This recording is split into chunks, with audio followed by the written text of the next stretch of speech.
आऊज़ुबिल्लाहिमिनश्शैतानिर्रजीम बिस्मिल्लाहिर्रहमानिर्रहीम। अस्सलाम वालेकुम स्टूडेंट्स, वेलकम टू लेक्चर 3। ये जो नोट्स हैं ये आपके हैंड्स आउट से मॉडिफाई किए गए हैं ताकि आप इनको पढ़कर अच्छे ग्रेड ले सकें। आपके हैंड आउट्स डिफ़िकल्ट होते हैं, इसीलिए आपके लिए इजी नोट्स बनाए गए हैं ताकि सिर्फ उसमें ये मटेरियल डाला गया है जो सिर्फ इम्पॉर्टेंट है और जिसे याद करने से आप अच्छे मार्क्स ऑब्टेन करेंगे इंशाल्लाह। अच्छा, आज का हमारा जो टॉपिक है वो है रिक्वायरमेंट इंजीनियरिंग। अब रिक्वायरमेंट क्या होती हैं, आप इसको एक दफ़ा समझ लें तो आप इसको खुद अपनी वर्डिंग में लिख सकते हैं। यानी कि जब हम कोई सिस्टम बनाते हैं ना, जैसे हम कोई सॉफ्टवेयर बिल्ड कर रहे हैं, ठीक है, उसमें अब क्या होता है कि हम रिक्वायरमेंट्स क्या होती हैं कि यूज़र की जो डिमांड्स होती हैं, जैसे आपका जो है सॉफ्टवेयर वो कैसा होना चाहिए, उसमें कौन कौन सा फंक्शन होना चाहिए, उसका आउटपुट क्या होना चाहिए, कि बेसिकली यूज़र की डिमांड क्या है, वो क्या आउटपुट चाह रहा है उसको, यानी कि कैसी चीज़ें उसको चाहिए अपने सिस्टम में, क्या उसका गोल है, क्या उसका ऑब्जेक्टिव है। आप इन चीज़ों को जब लिखते हैं इन अ रिटन फॉर्म, यानी कि जब आप इसको टेक्स्ट फॉर्म में करते हैं तो उसको हम क्या कहते हैं, रिक्वायरमेंट। कि एक जब आप सिस्टम बना रहे हैं तो उसकी रिक्वायरमेंट क्या है, कि उसकी रीज़न क्या है कि क्यों आप उसको बिल्ड कर रहे हैं, तो वो क्या होती हैं रिक्वायरमेंट्स। अब रिक्वायरमेंट्स इसलिए गैदर की जाती हैं क्योंकि जब हम कोडिंग करते हैं तो हम क्या करते हैं कि एक अगर हमने सिस्टम बना लिया, अब अगर हम उसमें रिक्वायरमेंट्स ना लिखें तो अब एक सिस्टम बन गया, आप अपने यूज़र को दे दें, यूज़र क्या करे, उसको देखे और उसको पसंद ना आए, वो कहे कि हम जी हमारे इसमें ये भी होना चाहिए, हमारे इसमें ये फ़ीचर होना चाहिए पर इसमें नहीं है, तो आप इसको मॉडिफाई कर लें। ठीक है, इससे क्या होता है कि आपका टाइम भी वेस्ट होता है और जब आप उसको मॉडिफाई करने लगते हैं ना तो आपकी उससे ट्रिपल या उससे ज़्यादा कॉस्ट आपकी उसकी मॉडिफिकेशन पे आ जाती है। तो अगर आपने उसकी रिक्वायरमेंट्स लिखी हुई हों कि यूज़र की क्या डिमांड है, तो आप एक तो वो आपके पास डॉक्यूमेंट हो जाता है जिसको आप देख के अपना सिस्टम रेडी करते रहते हैं, और जैसे ही आपका सिस्टम रेडी होता है तो वो बिल्कुल एक अच्छा सिस्टम होता है कि जिसे यूज़र भी पसंद करते हैं, और आपकी क्या होती है कि आप लोगों का जो रेट है वो भी यानी कि अच्छा होता है और आपकी जो कॉस्ट पे है वो भी कम लगती है और टाइम भी वेस्ट नहीं होता। अच्छा, रिक्वायरमेंट इंजीनियरिंग लिखी हुई है कि requirement engineering is the name of the process when the system services and constant are establish. ठीक है, अब क्या है कि व्हेन द सिस्टम सर्विसेज, कि सिस्टम ने क्या सर्विसेज करनी है, उसने क्या फंक्शन करना है, जब इस चीज़ को हम इस्टेब्लिश करते हैं तो इस प्रोसेस को हम क्या कहते हैं, रिक्वायरमेंट इंजीनियरिंग कहते हैं। ठीक है, it is the starting point of the development process with the focus of activity on what and not how. कि इस पे क्या है कि ये बिल्कुल आपका स्टार्टिंग पॉइंट है जब भी आपने कोई भी डेवलपमेंट प्रोसेस क्या है कि कोई भी आपने अगर सॉफ्टवेयर बिल्ड करना है तो उसका ये आपका कौन सा है, ये सिर्फ आपका स्टार्टिंग पॉइंट है जिसमें आप रिटन फॉर्म में लिख लेते हैं कि जो आपका फंक्शन है वो क्या आउटपुट देगा, वो कैसा होगा, उसमें कौन कौन से फीचर्स ऐड होंगे। ठीक है, आगे है आपका सॉफ्टवेयर रिक्वायरमेंट्स डेफिनेशन। इसमें आपको 3 तरह की डेफिनेशन दी हुई है। एक एलन डेविस की है according to an Ian Sommerville की है, ठीक है, और दूसरा आपके पास IEEE की है। ये 3 डेफिनेशंस हैं, ये आपने एज इट इज़ करनी है, इसको आप चेंज नहीं कर सकते। ठीक है, और इसमें क्या है, इसने कहा गया है कि Alan Davis defines software requirement as a user need और नेसेसरी फीचर्स फंक्शन और एट्रीब्यूट ऑफ द सिस्टम। कि मैंने आपको पहले बताया कि रिक्वायरमेंट्स क्या हैं, कि यूज़र क्या चाह रहा है, उसकी क्या ज़रूरत है, क्या उसको चाहिए, फीचर्स कौन से चाहिए, फंक्शन कौन से चाहिए, या कौन कौन सी और फंक्शनैलिटी हैं, कौन से फीचर्स हैं जो उसको चाहिए, that can be sensed from a position external to that system.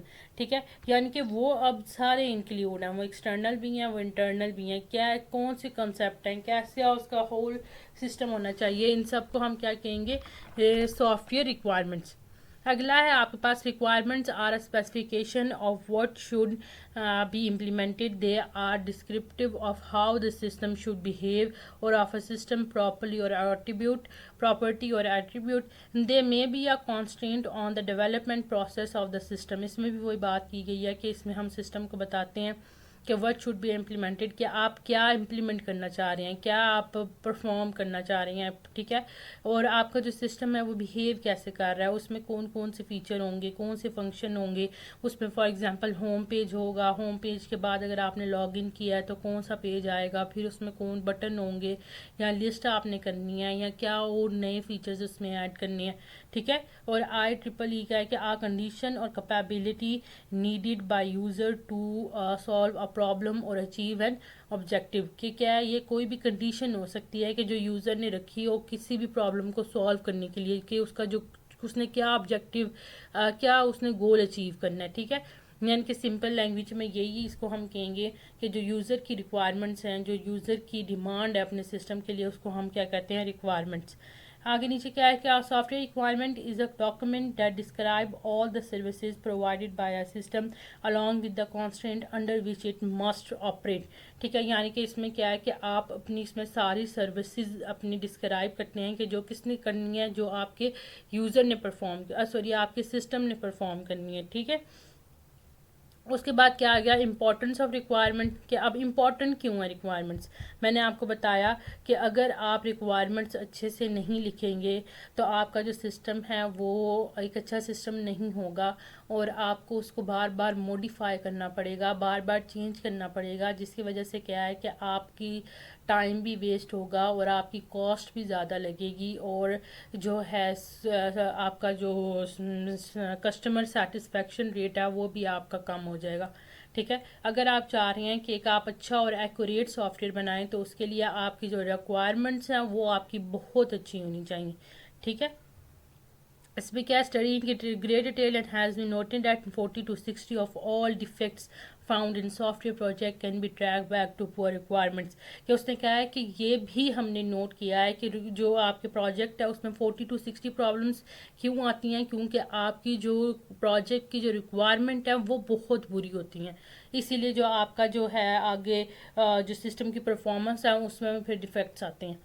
अच्छा, आगे फ्रेड बुक्स है कि in his classical book on software engineering and project, उस बुक का नाम था द मिथिकल मैन मंथ, ठीक है।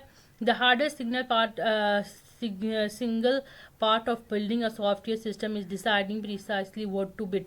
उसने कहा सबसे मुश्किल पार्ट कौन सा है किसी भी बिल्डिंग को बनाने का, कि उसमें आपने ये सोचना है कि आपने बनाना क्या है, क्या आप बना रहे हैं ना। No other part of the conceptual work is as difficult as establish the detail technical requirements including all the interface to people to machine and to other software system. इसी तरह अब उसने सिस्टम का बताया है कि सिस्टम में और कोई टेक्निकल पार्ट इतना डिफिकल्ट नहीं है जितना डिफिकल्ट है रिक्वायरमेंट्स को बिल्ड करना, क्योंकि इसमें आपने सब कुछ देखना होता है कि इंटरफेसेस क्या है, कि स्क्रीन जो आपके सामने डिस्प्ले शो हो रहा है, जैसे आप जब कंप्यूटर ऑन करते हैं आपके सामने डेस्कटॉप आता है, उसमें आइकन्स आते हैं, आप देखते हैं, और नीचे आपके पास टास्क बार आती है, तो ये क्या इंटरफेस। अब इसमें क्या है कि आपने LMS देखा होगा, अब यूज़र का इंटरफेस अलग है, उसने उसके अंदर अपनी जो असाइनमेंट है वो अपलोड करनी है, अपने मार्क्स देखने हैं, अपनी अटेंडेंस देखनी है, अपनी डेट शीट देखनी है। लेकिन जो टीचर्स का इंटरफेस होगा वो अलग होगा, उसमें उन्होंने क्या करना है, मार्क्स को अपलोड करना है, पेपर्स उन्होंने चेक करने हैं, ठीक है। तो मशीन उसमें कैसे वर्क कर रही है, सॉफ्टवेयर कैसे होंगे, तो यानी कि ये करना इजी है, लेकिन रिक्वायरमेंट्स और एक अच्छी गुड रिक्वायरमेंट्स को रेडी करना it's difficult. No other parts of the work so cripples the system if done wrong.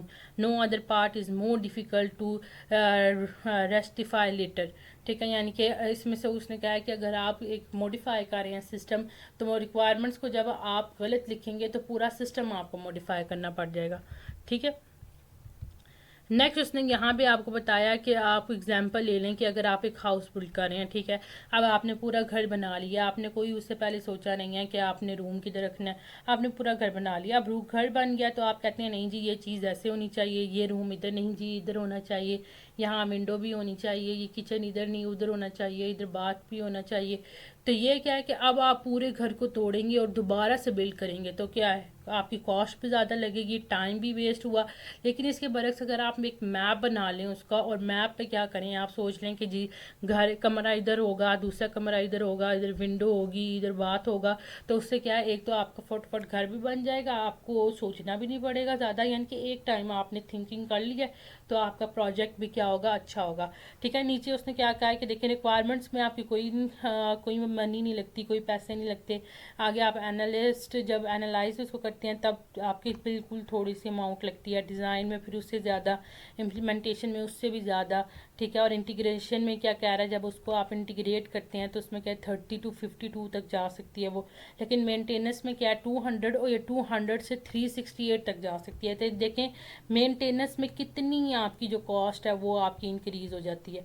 ठीक है, इसमें आपको यही बताया गया है कि बोहिम क्या कहा था 1981 में, has reported that the correcting an array after development cost 68 times more. समझ आ रही है कि आप अगर उसको क्या कर रहे हैं, करेक्ट कर रहे हैं अपने एरर को, तो वो क्या है 68 टाइम्स मोर हो गई है आपके से। ठीक है, तो इसमें आप सिर्फ इतना भी लिखें तो आपको नंबर मिल जाएंगे। रोल ऑफ रिक्वायरमेंट्स है कि जी रिक्वायरमेंट्स का क्या रोल है ये आपको मैं ऊपर बता चुकी हूँ, आप वही बातें लिखेंगे तो आपको मार्क्स मिल जाएंगे। Software engineering document plays the central role in the entire software development process. To start with, it is needed in the project planning and feasibility phase. In this phase, a good understanding of the requirement, यानी कि इसमें यही है कि अगर आपने requirements अच्छी से की होंगी तो आपका क्या होगा कि आप उसको अच्छे से अपने जो सिस्टम है उसे बिल्ड कर सकेंगे, अच्छे से आपका सॉफ्टवेयर बिल्ड होगा, आपका कम टाइम लगेगा। आप मैनेजर को क्या करना पड़ेगा, एक दफ़ा उसने मेहनत कर लिया रिक्वायरमेंट्स में, बस वो उस रिक्वायरमेंट्स को देखेगा और अपना प्रोजेक्ट बना लेगा। ठीक है, आपके सामने सारे फैक्टर्स आ जाएंगे आपके सिस्टम में, आपके सिस्टम की एक पूरी पिक्चर बन जाएगी। आपको ईजीली आप उसको टास्क में डिवाइड करके उस पर काम कर सकते हैं। ठीक है, यानी कि ये सारी बातें इसमें बताई हुई हैं। ठीक है, आप क्या करेंगे कि once this requirement has been finalize the construction process start, कि जब आपने रिक्वायरमेंट फाइनलाइज कर ली है फिर आगे आपका टाइम नहीं लगेगा, फटोफट आपका कंस्ट्रक्शन यानी कि उसको बिल्ड करने का प्रोसेस स्टार्ट हो जाएगा। During this software engineering start designing and coding the software. Designing उसको क्या करेगा, डिज़ाइनर उसको सॉफ्टवेयर इंजीनियर उसको डिज़ाइन करेगा और उस पर कोड लिखेगा। Once again the document serve as the base reference document for this activity. और ये सारा रेफरेंस वो कहाँ से ले रहा होगा, डॉक्यूमेंट से। ये एक उसने एग्जांपल दिया, रिक्वायरमेंट्स लिखी हुई हैं कि जी उसमें सिस्टम टेस्टिंग होना चाहिए, यूज़र डॉक्यूमेंटेशन होगी, कंस्ट्रक्शन प्रोसेस है। पहले आप क्या करते हैं उसमें प्लानिंग करते हैं, प्रोजेक्ट को प्लान करेंगे, फिर प्रोजेक्ट को ट्रैक करेंगे, टाइम ट्रैक करके साथ साथ देखेंगे कितना हुआ है वो चेंज कंट्रोल की। अगर कोई चेंज आपने करना है तो उसको दोबारा आप उसको कंट्रोल कर सकते हैं, यानी कि आपने अगर कोई करना है तो दोबारा आप रिक्वायरमेंट्स में जाएंगे, रिक्वायरमेंट चेंज करेंगे, दोबारा उसको ट्रैक करेंगे। इस हम प्रोजेक्ट प्लानिंग में दोनों है कि रिक्वायरमेंट्स में आप प्रोजेक्ट प्लानिंग में भी चेंज कर सकते हैं और इसमें भी कर सकते हैं। सिस्टम को टेस्ट करते हैं आप किस पे अपने सिस्टम रिक्वायरमेंट्स के थ्रू। यूज़र डॉक्यूमेंटेशन भी किधर से बनती है, रिक्वायरमेंट्स के थ्रू। कंस्ट्रक्शन प्रोसेस भी कहाँ से होता है, रिक्वायरमेंट्स के थ्रू। ठीक है, ओके, अल्लाह हाफिज़। होप सो आपको अच्छी समझ आएगी। हमें सपोर्ट करें ताकि आपके लिए और इजी नोट्स हम बिल्ड कर सकें। थैंक यू, अल्लाह हाफिज़।